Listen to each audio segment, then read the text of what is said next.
صفحہ number 22 page 22 توضیح القرآن آسان ترجمہ قرآن تشریحات کے ساتھ از مفتی محمد تقی عثمانی۔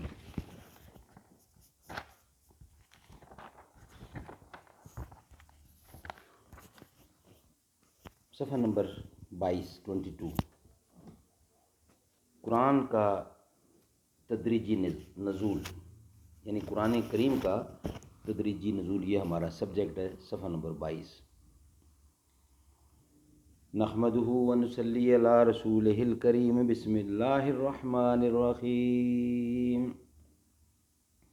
قرآن کریم کا تدریجی نزول، حضرت صلی اللہ علیہ وسلم پر قرآن کریم دفعتاً اور ایک ہی دفعہ نازل نہیں ہوا، بلکہ تھوڑا تھوڑا کر کے تقریباً 23 سال میں اتارا گیا۔ بعض اوقات جبرائیل علیہ السلام ایک چھوٹی سی آیت، بلکہ آیت کا کوئی ایک جز لے کر بھی تشریف لے آتے، اور بعض مرتبہ کئی آیتیں بیک وقت نازل ہو جاتی۔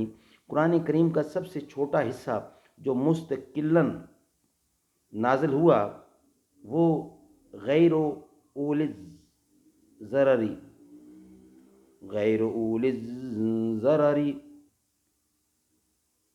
جو ایک طویل آیت کا ٹکڑا ہے۔ دوسری طرف پوری سورت انعام ایک ہی مرتبہ نازل ہوئی۔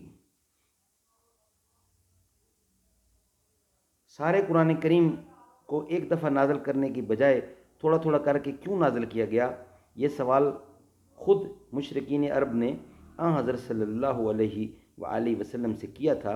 باری تعالیٰ نے اس سوال کا جواب خود ان الفاظ میں دیا ہے: وَقَالَ الَّذِينَ كَفَرُوا لَوْلَا نُزِّلَ عَلَيْهِ الْقُرْآنُ جُمْلَةً وَاحِدَةً كَذَلِكَ لِنُثَبِّتَ بِهِ فُؤَادَكَ وَرَتَّلْنَاهُ تَرْتِيلًا وَلَا يَأْتُونَكَ بِمِثْلٍ إِلَّا جِئْنَاكَ بِالْحَقِّ وَأَحْسَنَ تَفْسِيرًا۔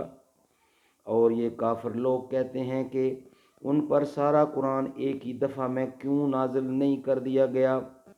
اے پیغمبر، ہم نے ایسا اس لیے کیا ہے تاکہ اس کے ذریعے تمہارا دل مضبوط رکھیں، اور ہم نے اسے ٹھہر ٹھہر کر پڑھوایا ہے۔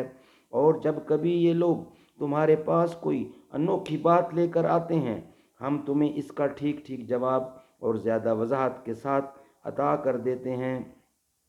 امام رازی نے اس آیت کی تفسیر میں قرآن کریم کے تدریجی نزول کی جو حکمتیں بیان فرمائی ہیں، یہاں ان کا خلاصہ سمجھ لینا کافی ہے۔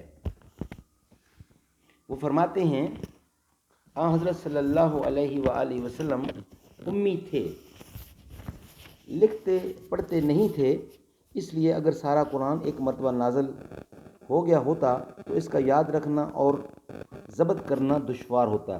اس کے برخلاف حضرت موسیٰ علیہ السلام لکھنا پڑھنا جانتے تھے، اس لیے ان پر تورات ایک ہی مرتبہ نازل کر دی گئی۔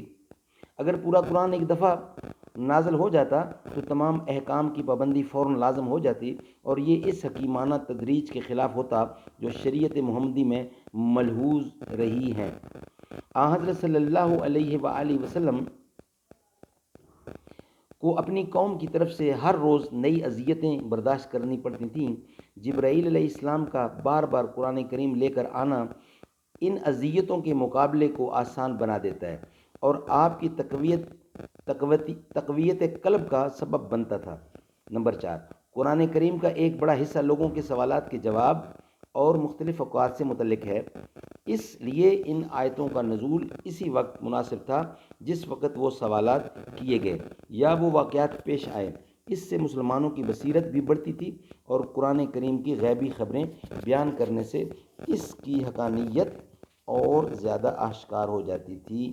اللہ تعالی ہمیں سمجھنے کی توفیق عطا فرمائے اور اس پر عمل کرنے کی توفیق عطا فرمائے۔ اس کا بقیہ حصہ شان نزول کب ہوا، کیسے ہوا، کیوں کر ہوا، یہ انشاءاللہ نیکسٹ ویلاگ میں بیان کریں گے۔ اللہ حافظ، السلام علیکم۔